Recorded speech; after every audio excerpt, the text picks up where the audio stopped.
Hi, this is Jeff Deaver. Tonight for dinner, I'm making a stuffed pork tenderloin. There it is in its hermetically sealed form.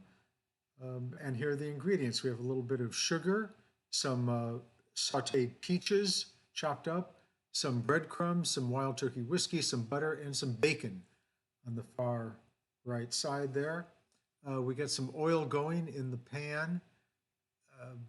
Of course, I like the flavor of butter a bit better than olive oil for a dish like this, but butter burns very quickly.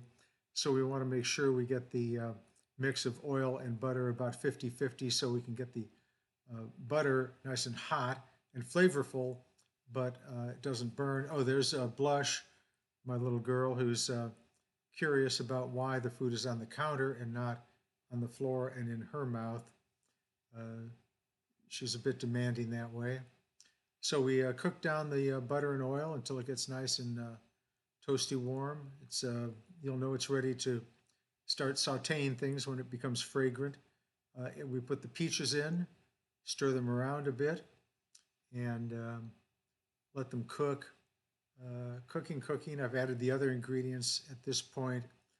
They We could keep watching, but it's a little like watching paint dry, so we're not going to be too interested in that. But we cook them down until the peaches are very soft. Now, you can add so many things to stuffed pork tenderloin. I've done Florentine with spinach. You can put cheese in the pork, breadcrumbs, and pignoli. That's a very good tasty dish. You can add curry, some kind of a curry stuffing that's really good. This is a very convenient dish to make, very convenient. Now we, of course, add the most important part of all, the wild turkey. I don't flambe it. You certainly can flambe it if you like. Flambeing, of course, you can add any liquor that's of high proof. Regular liquor, sherries don't flambe, wine doesn't flambe.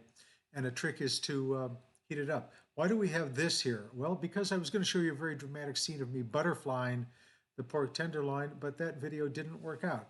I simply split the pork tenderloin with a knife and used a mallet to pound it out until it was flat. And here we have the end result coming up. There it is, pounded flat.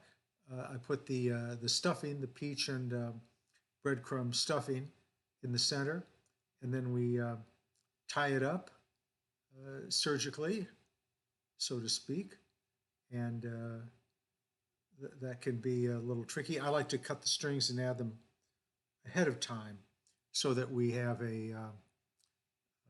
it's a rather easy way to get the entire pork tied up.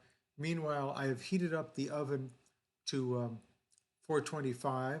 I'm roasting, actually convection roasting, and that will get the tenderloin done in very little time. We're tying it up. Don't know why I had to do videos of the entire sutures, but I guess I chose to do that. There we go. We've got one more. Oh, I'm just beside myself with tension. I guess it's going to work out. Yep, there we go. So far, so good. And then we trim the strings off. Yep, there we go. Two more strings. Come on, two more strings. All right. And then we're going to get a roasting pan. And I like to use foil. It helps with the cleanup a little bit. Pour a little bit of olive oil in that, in the pan. And in goes the oil. And you can use a brush if you like. I just kind of drop the meat in, mush it around. Not a technical term of cooking. James Beard might not approve, but there we go. And bake it for about 20 minutes. That's all. It doesn't take very long. I use a meat thermometer. And we have French fries, homemade French fries. Well, maybe not exactly. Little lettuce there, garnish, and you can see the pork tenderloin sliced, and a very tasty dish. It took a total of about 35 minutes to make.